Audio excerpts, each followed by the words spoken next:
दोस्तों, एक छोटी सी प्यारी गुड़िया के साथ कोई भी बच्चा खेलना चाहेगा, परंतु एनाबेल नाम की गुड़िया से बड़े बड़े भी दूर भागते हैं। कहा जाता है कि गुड़िया में शैतानी आत्मा का वास है जो इसके मालिक को मार देती है। भूत प्रेतों से जुड़ी कहानियां अक्सर लोगों को मनगढ़ंत लगती है। उनका मानना होता है कि इंसानी दुनिया में भटकती आत्माओं का कोई दूसरा स्थान नहीं है, इसलिए इनसे जुड़ी हर घटना मिथ या काल्पनिक ही होती है। यहाँ तक कि इंसानी दिमाग को यह मानने के लिए राजी नहीं कर पाती कि वाकई हमारे आसपास आत्माओं का डेरा है। दोस्तों, वर्ष 2013 में एक हॉलीवुड फिल्म आई थी, द कॉन्जरिंग। इस फिल्म में एक हॉन्टेड गुड़िया को दिखाया गया है। वैसे तो बॉलीवुड में हॉन्टेड खिलौनों को आधार बनाकर कई फिल्में बनाई जा चुकी हैं, लेकिन कॉन्जरिंग में जिस एनाबेल नाम की गुड़िया को दिखाया गया है वह वाकई शापित है और आज भी यह लोगों को डराने का काम कर रही है। यकीन मानिए, एनाबेल काल्पनिक नहीं बल्कि वास्तविक रूप से हॉन्टेड गुड़िया है। इस फिल्म में 3 दोस्तों की कहानी है जिन्हें एक हॉन्टेड गुड़िया बहुत परेशान करती है। उनकी परेशानी को हल करने के लिए पैरानॉर्मल इन्वेस्टिगेटर्स एड और लॉरेन आते हैं, जो किसी तरह से इस डॉल को अपने कंट्रोल में लेकर अपने पास सुरक्षित रखते हैं। दोस्तों, आज भी यह गुड़िया एनाबेल वॉरेन के ऑकलेट म्यूजियम में मौजूद है। जिस शोकेस में यह गुड़िया बंद है,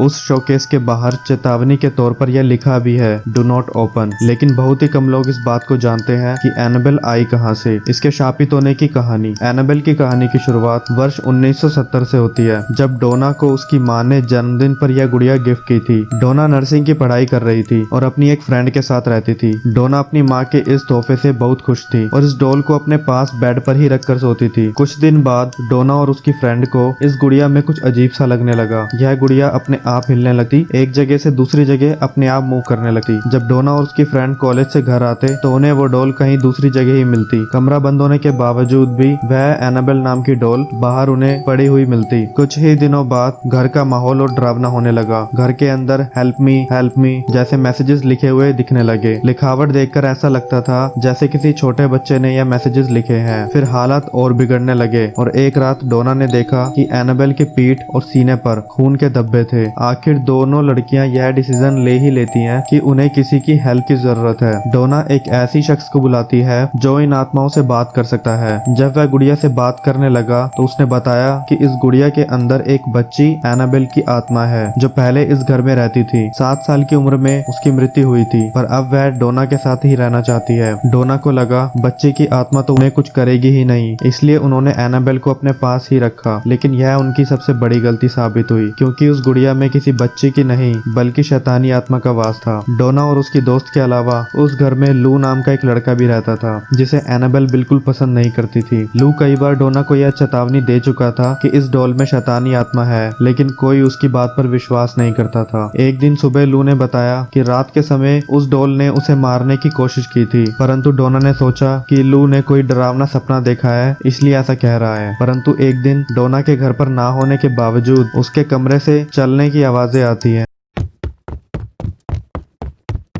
लू और डोना की दोस्त डोना के कमरे में जाते हैं, जहां एनाबेल लू पर जानलेवा हमला कर देती है। इस हमले के बाद लू सदमे में चला जाता है। इस घटना के बाद सभी को यह यकीन हो जाता है कि यह गुड़िया हॉन्टेड है। डोना फादर हैगन के पास जाती है और फादर हैगन उन्हें फादर कुक के पास भेज देते हैं। फादर कुक के कहने पर डोना को paranormal investigators mister and Mrs Warren से हेल्प लेते हैं। तीनों दोस्तों से बात करने के बाद और करीब 1 वीक तक डॉल की एक्टिविटीज को देखने के बाद वॉरेन कपल जान जाते हैं कि इस गुड़िया का राज क्या है। दरअसल उस गुड़िया में एक शैतानी आत्मा है जो डोना के शरीर पर कब्जा करना चाहती थी। वॉरेन कपल के अनुसार पहले यह गुड़िया डोना का ध्यान आकर्षित करने के लिए घर में खून से लिखे मैसेजेस लिखती थी। जब वे दोस्त आत्माओं से बात करने वाले को बुलाते थे तो यह गुड़िया उन्हें कुछ भी सच नहीं बताती थी। वॉरेन के अनुसार कुछ ही दिनों में यह डॉल डोना के शरीर पर कब्जा करने वाली थी। उस घर और तीनों दोस्तों को उस डॉल से मुक्ति दिलवाने के लिए वॉरेन कपल ने फादर कुक से मंत्रों की एक क्रिया करवाई और फिर उस गुड़िया को अपने साथ ले आए। लेकिन जिस गाड़ी में वे उस गुड़िया को ला रहे होते हैं, अचानक उस गाड़ी के ब्रेक्स और स्टीयरिंग कंट्रोल से बाहर हो जाते हैं। तब वॉरेन कपल को भी यह लगता है कि निश्चित तौर पर यह गुड़िया बहुत ताकतवर है। अपनी गाड़ी को रोककर वह उस गुड़िया पर मंत्र जल छिड़कते हैं और तब जाकर एनाबेल शांत होती है। फादर जैसन एक मंत्रों का बॉक्स बनवाकर उस डॉल को उसमें बंद करके वॉरेन कपल के घर मौजूद म्यूजियम में रख देते हैं और तब से अब तक यह डॉल इसी म्यूजियम में रखी हुई है। परंतु बॉक्स में रहते हुए भी एनाबेल एक शख्स को मौत के घाट उतार चुकी है। एक बार एक कपल वॉरेन का म्यूजियम देखने आते हैं और डॉल के पास आकर वह उसका मजाक बनाने लगता है। म्यूजियम से बाहर निकलते ही उस लड़के की रोड एक्सीडेंट में मौत हो जाती है। उस म्यूजियम के बाहर आज तक किसी की मौत नहीं हुई थी सिवाय उस कपल के जिसने उस डॉल का मजाक उड़ाया था। दोस्तों, कुछ लोगों की लाइफ में भी ऐसी पैरानॉर्मल एक्टिविटीज होती हैं, पर इंसान का दिमाग यह सोचने पर मजबूर कर देता है कि ऐसा कुछ नहीं है। आप मुझे नीचे कमेंट करके बताइए कि आप आत्माओं में विश्वास करते हैं या नहीं। अगर आपको ये वीडियो अच्छी लगी तो लाइक कीजिए और अगर मेरे चैनल पे नए हैं तो सब्सक्राइब कीजिए। मिलते हैं अगली वीडियो में, तब तक के लिए गुड बाय।